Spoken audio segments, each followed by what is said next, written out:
Hey everyone, welcome to week 4 of AET 236, Building Service Systems.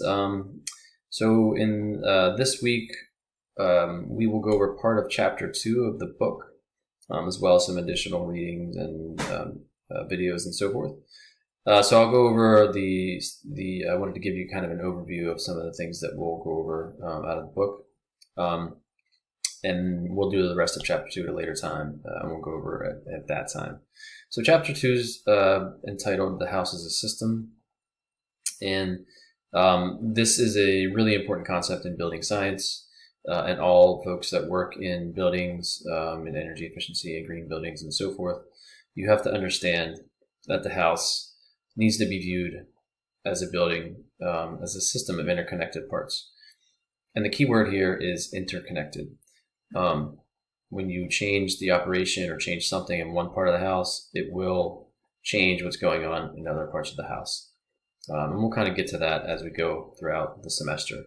But this also, commercial buildings operate as a system as well. So really any building operates as a system, and that's a really important concept here.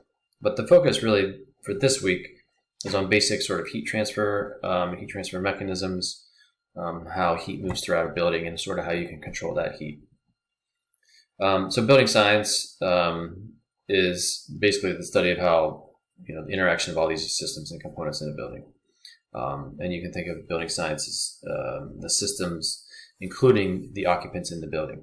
That's a really important part of building science. If you imagine you have a really efficient building that's designed perfectly well, built perfectly well, but the people in the building aren't using it as it's intended to be, or they're using it in a wasteful way, it's not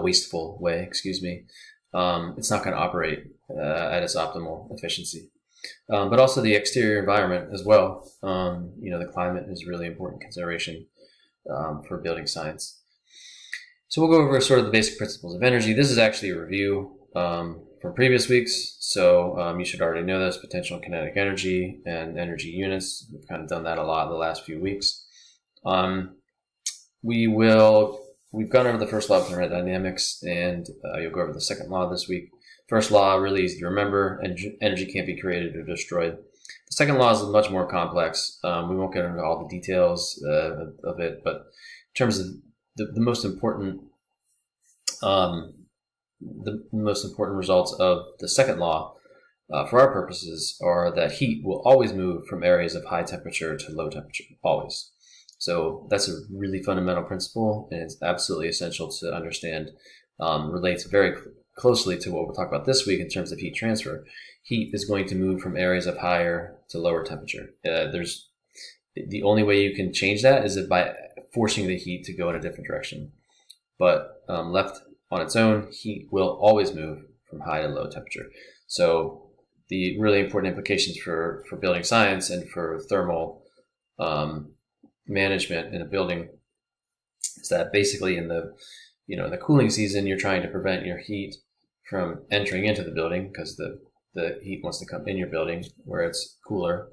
And in the heating season, you want to prevent heat from escaping the building. That's sort of the fundamental battle you're fighting with. Thermal with heat management in a building.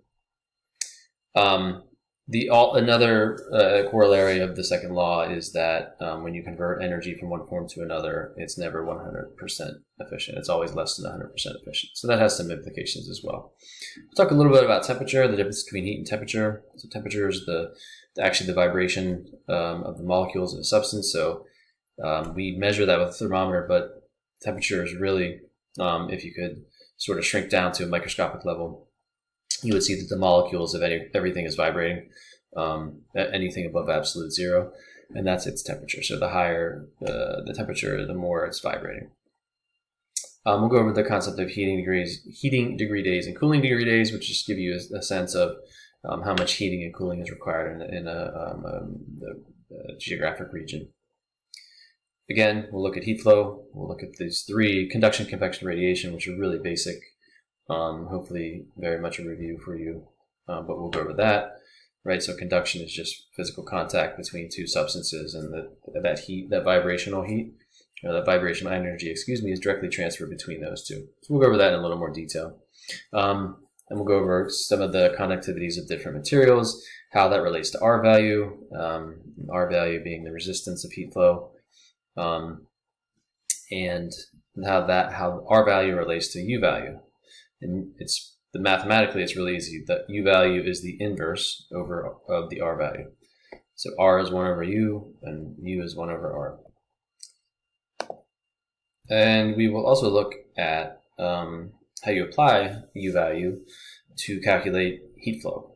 This equation here is really fundamental, really important for building science and for doing building load calculations and HVAC calculations and so forth. So U, A, delta T. U is your U factor, A is your area in square feet, and then delta T is your difference in temperature in degrees Fahrenheit. And you multiply all those together, and that gives you your Q dot, which is your basically your heat flow. Okay, so that's BTUs per hour. So you can basically take any surface if you know their U value, if you know their area, and you know the delta T, so the temperature difference on either side of that surface, you can calculate how much heat would transfer through that over the course of 1 hour. Okay, so that's closely related to the seasonal heat flow. Okay, and you can use the HDD, which is heating degree days, which is a measure of basically the average sort of temperature, average outdoor temperature related to what your indoor temperature, your desired indoor temperature is. We'll go over that again in more detail, but basically a higher HDD means you need more heating, all else being equal. So you go to like Maine, and there's a much higher, 5 times the HDD as there is in Florida because you need so much more heating. So you can calculate the approximate seasonal heat flow through a surface. Again, very similar equation, UA, let's say UA again, just like the previous, but instead of delta T, it's HDD times 24. And that'll give you your heat flow in BTU over the course of one season. And then convection, we'll just go over convection, conduction, convection, and radiation, right? So convection is heat transfer with a fluid, usually through the air, but it can also be any other fluid. And this is important implications for really mostly for air sealing in a house because of infiltration and exfiltration. Infiltration is air leaking in, exfiltration is air leaking out. Also, in terms of heating system, these convective loops, which we'll go over in a later chapter, are an important way that buildings are heated. And then finally, radiation, that's the third method of heat transfer. And this one, I'll go there's some more detail, but basically everything radiates energy in all directions all the time. The hotter the surface, the more it radiates. And then those radiant waves either are one of 3 things. Either they're reflected when they hit a surface, they're absorbed, or they're transmitted. Okay, so that's the quick overview of what we'll go over in Chapter 2. And I hope you enjoy the content. If you have any questions, of course, feel free to reach out.